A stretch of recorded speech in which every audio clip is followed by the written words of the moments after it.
The rain had stopped just before dawn, but the air at Black Ridge Base still clung to the earth like a second skin, heavy, wet, and unforgiving.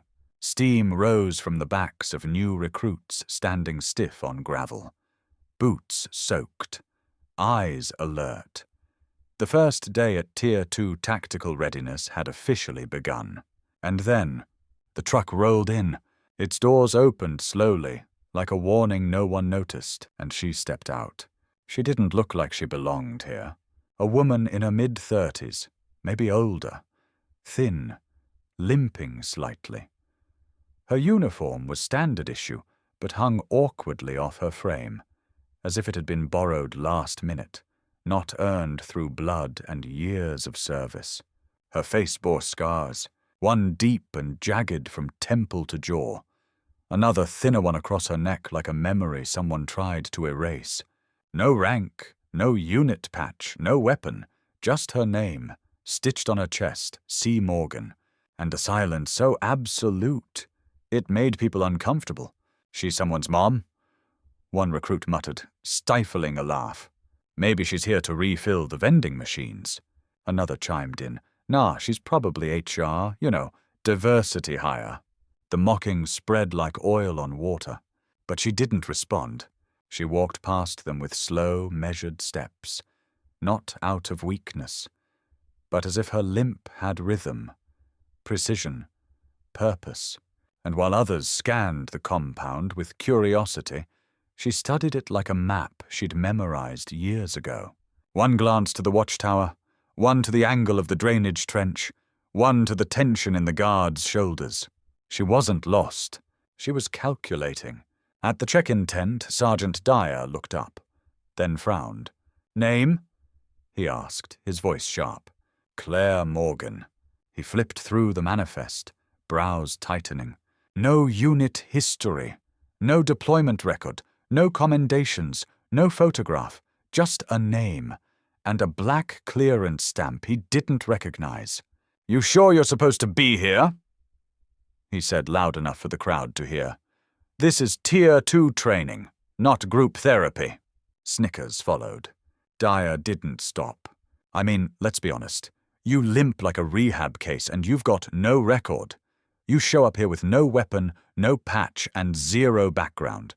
You expecting to make friends, or just here to collect intel for your knitting circle?" Still, Claire said nothing, just stood there, calm, centered. Dyer leaned closer, voice dropping to a hiss. "You even know which end of a rifle points forward?" She held his gaze. "Cool, steady," then said, "That's classified." He blinked, and for a second, just a second, he looked unsettled. Then he forced a smirk. "Echo Squad," he barked. "Far end of the field. Good luck lasting a week." She turned, walked away, and never once looked back. Echo Squad wasn't just tough. They were proud of it. 7 of them. Loud, fast, strong, sharpened into a pack. And they saw her like a limp animal on a battlefield. Unfit. "Hey, Scarface." Callahan grinned. "Which war did you almost survive?" "She's limping. Again. I think we're supposed to carry her on fire drills." "She's probably someone's aunt who refused to retire." More laughter. Claire said nothing, did nothing, just stood there with hands folded behind her back, eyes fixed on a point in the distance, as if none of them were even real to her.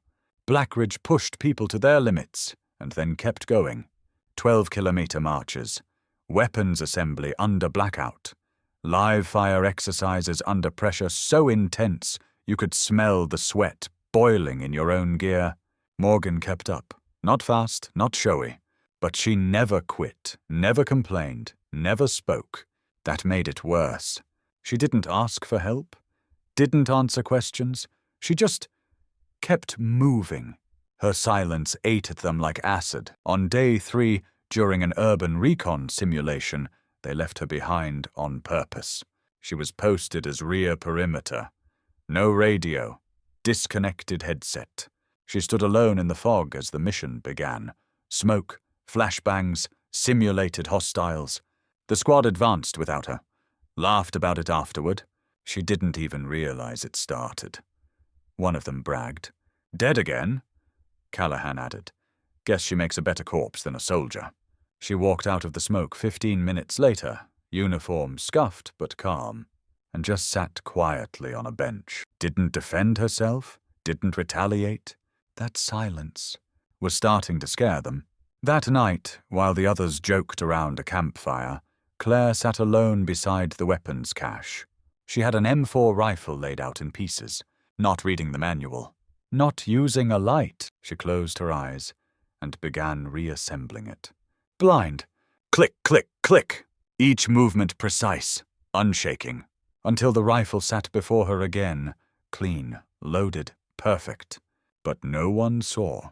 By day 4, their patience broke. They told Sergeant Dyer she was slowing them down, that she didn't belong, that she was dead weight. But something in Dyer's expression changed when they said it.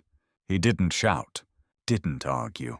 He just nodded and walked away, into his office, where a secure message was waiting on his encrypted tablet. From a channel he hadn't seen in years. To Dyer, S subject, Morgan Claire. Status, active clearance, Onyx Black. Observe only. Do not interfere. Do not engage without direct order. Tier 0 operative. Eyes only. Dyer stared at the message, then at her name, then out the window, where Claire Morgan sat alone under the floodlight, her limp more pronounced, her posture relaxed, watching, listening, waiting, like a weapon still in its sheath. And for the first time since she arrived, they stopped laughing. By the 5th morning, Claire Morgan had become a ghost in plain sight. Echo Squad stopped mocking her, but not out of kindness. Something had shifted. They couldn't explain it. She was still limping, still scarred, still mute, but her silence no longer felt like weakness. It felt like a dare, a kind of silence that made men wonder what she wasn't saying. At breakfast, no one sat next to her. At drills, no one volunteered to partner with her. And yet, she performed every exercise with surgical focus, running lines, clearing corners, plotting paths faster than the instructors could grade. She wasn't strong. She was precise, the kind of precise that didn't come from training. It came from experience, from real-world survival. The squad was noticing, and it unsettled them. That night, Sergeant Dyer stood at the edge of the obstacle yard, watching her solo routine. He lit a cigarette, blew smoke into the cold air, and said without turning, "You shouldn't be here." Behind him, Claire climbed over the final wall, dropped, rolled, stood. "I am where I was assigned," she said softly. He chuckled, bitter. "No, you were planted, and now I've got 7 overgrown children scared of their own teammate." He finally turned to face her. "You gonna tell me what Onyx Black really means?" Claire's voice was low, steady. "You don't want to know." And she walked past him. The next morning, everything changed. They were dropped into a live simulation drill at 0400. Minimal gear, unknown terrain. "Survive, evade, and extract," the instructor barked. "The enemy has drones, dogs, and authorization to make this painful. First squad to reach the exfil zone wins." Callahan laughed. "This'll be a cakewalk." It wasn't. Within the first hour, 2 squads were eliminated. Within 3, Echo was down to 5. They'd lost comms, lost bearings, lost patience. Callahan was limping from a bad jump. 2 others were panicking under the sound of drone flyovers. Then, Claire spoke. "Give me your map," she said to the quietest one, Vickers. He hesitated, then handed it over.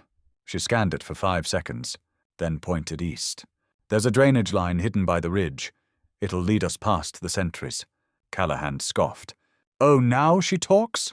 But she had already moved. Fast, low, calculated. They followed, because they had no better option. She led them through thickets, over rocks, and into a shallow ravine shielded by thorn brush. Then stopped. She crouched low, placed her palm on the dirt, and whispered, "Wait." They didn't understand until the dogs appeared. 2 of them, Moving fast. Too fast. The squad raised weapons. Claire raised her hand. Don't. She reached into her vest pocket, pulled out a fragment of cloth. Blood-stained, faded, foreign. She tossed it hard to the right. The dogs caught the scent and veered away. Gone. Silence returned. And for the first time, they looked at her like she might not just be strange, she might be lethal. By nightfall, they were the last squad remaining, but their extraction point was overrun.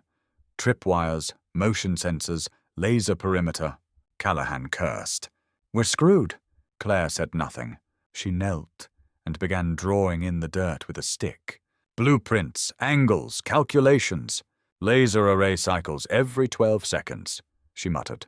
If we cross behind the blind spot, stay low and move on my signal. Hold up, Callahan snapped. Where the hell did you learn this? She didn't answer. But the plan worked. They crossed unseen, reached the evac chopper, and for the first time, Claire Morgan stood at the head of the squad. The next day, the debrief was held in the steel hangar. Only 2 squads made it back. Echo Squad scored the highest mark ever recorded at Black Ridge. When asked how, Callahan opened his mouth to speak, but stopped. His eyes turned to her. Claire Morgan, sitting still, expression unreadable, hands folded neatly in her lap. He closed his mouth and said only, "We had help." After the session, Sergeant Dyer caught up to him outside. "You finally respect her?" he asked. Callahan shook his head. "No, Sarge," then looked back at the hangar. "I think I'm afraid of her." Dyer smirked. "Good, you should be." That evening, a new file was delivered to the instructor's office. Sealed, black, no signature. Inside, a single sheet.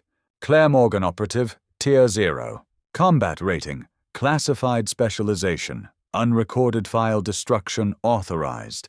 Status, the quietest blade. After the simulation win, Claire Morgan's name became a whisper. Not just among recruits, but instructors, commanders, even the veterans who thought they'd seen it all. They didn't joke anymore. They observed. From a distance, with caution, like watching a blade left unsheathed on the table, polished, but unpredictable. Echo Squad changed too. They didn't speak to her often, but they didn't mock her either. They followed her lead without saying it aloud. On the range, on recon drills, in split-second calls where instincts made the difference between success and failure. She was always right. One evening, the squad was assigned a night exercise in the northern woods, long-range navigation with 0 GPS support. They moved in silence, following grid maps and distant flares. Somewhere around 0300, they hit the edge of the canyon. The bridge was missing, blown as part of the sim. Callahan kicked a stone into the ravine. "This is bullshit. There's no route." Claire stepped forward. "No route for a team," she said quietly. "But for one man," she pointed to the trees beyond. "There's a natural path. Low ridge, 2 clicks south." Callahan turned to her. "You scouted this already." Her voice was soft, like admitting a memory. "I escaped through here once." They stared. No one spoke, but she kept walking. Down into the brush, guiding them without a compass, without hesitation. The path appeared, just as she'd said. Worn, hidden, dangerous. They crossed by dawn, and something shifted. Callahan slowed beside her on the final hill. "You said you escaped through here," he said, not unkindly. She didn't stop walking. "I was a prisoner, years ago. Not in a war we're allowed to name." His brows lifted. "You were captured?" She paused, then turned her head just slightly. 3 months underground, in Syria. No food, no light, no sound. They thought I'd break. "Did you?" he asked. "No." A beat. They did. Later that week, the squad was called into the briefing bunker for a special session. Inside, a screen lit up. Black logo, white text, no insignia. An anonymous voice echoed across the steel walls. "This session is off record. No recording, no note-taking. You are being briefed on a ghost. On screen, a blurry photograph. A woman in a desert city. Face mostly obscured. Codename, Irene. Operative embedded in Black Flag territory. Known only to 3 branches. Tasked with high-risk infiltration, hostage retrieval, and signal disruption. IEDs failed to kill her. Chemical agents failed to weaken her. The enemy gave her a name. Pause. Then the screen showed the translated word, Al-Saif al-Samit, the silent blade. Callahan leaned forward. That scar on the woman's jaw wasn't obscured enough. It was her. It was Claire. He turned toward her slowly. She sat still, expression unreadable, and yet, for the first time, no longer alone. After the briefing, he caught her outside. You were Irene. Claire didn't answer.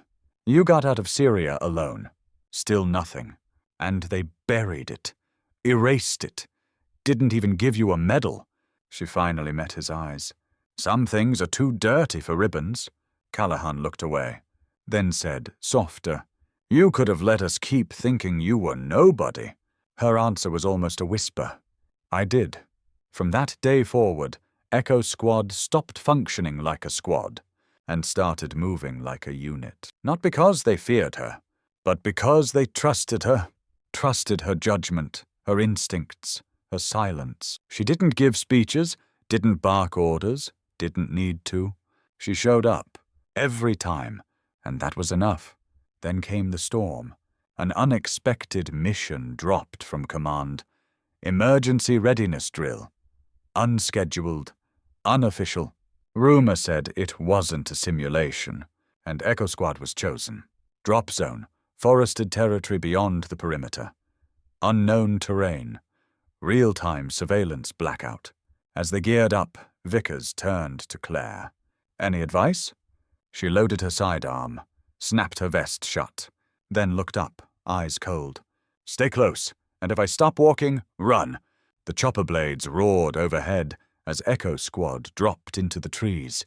Nightfall swallowed the forest whole. No moon, no comms, no backup.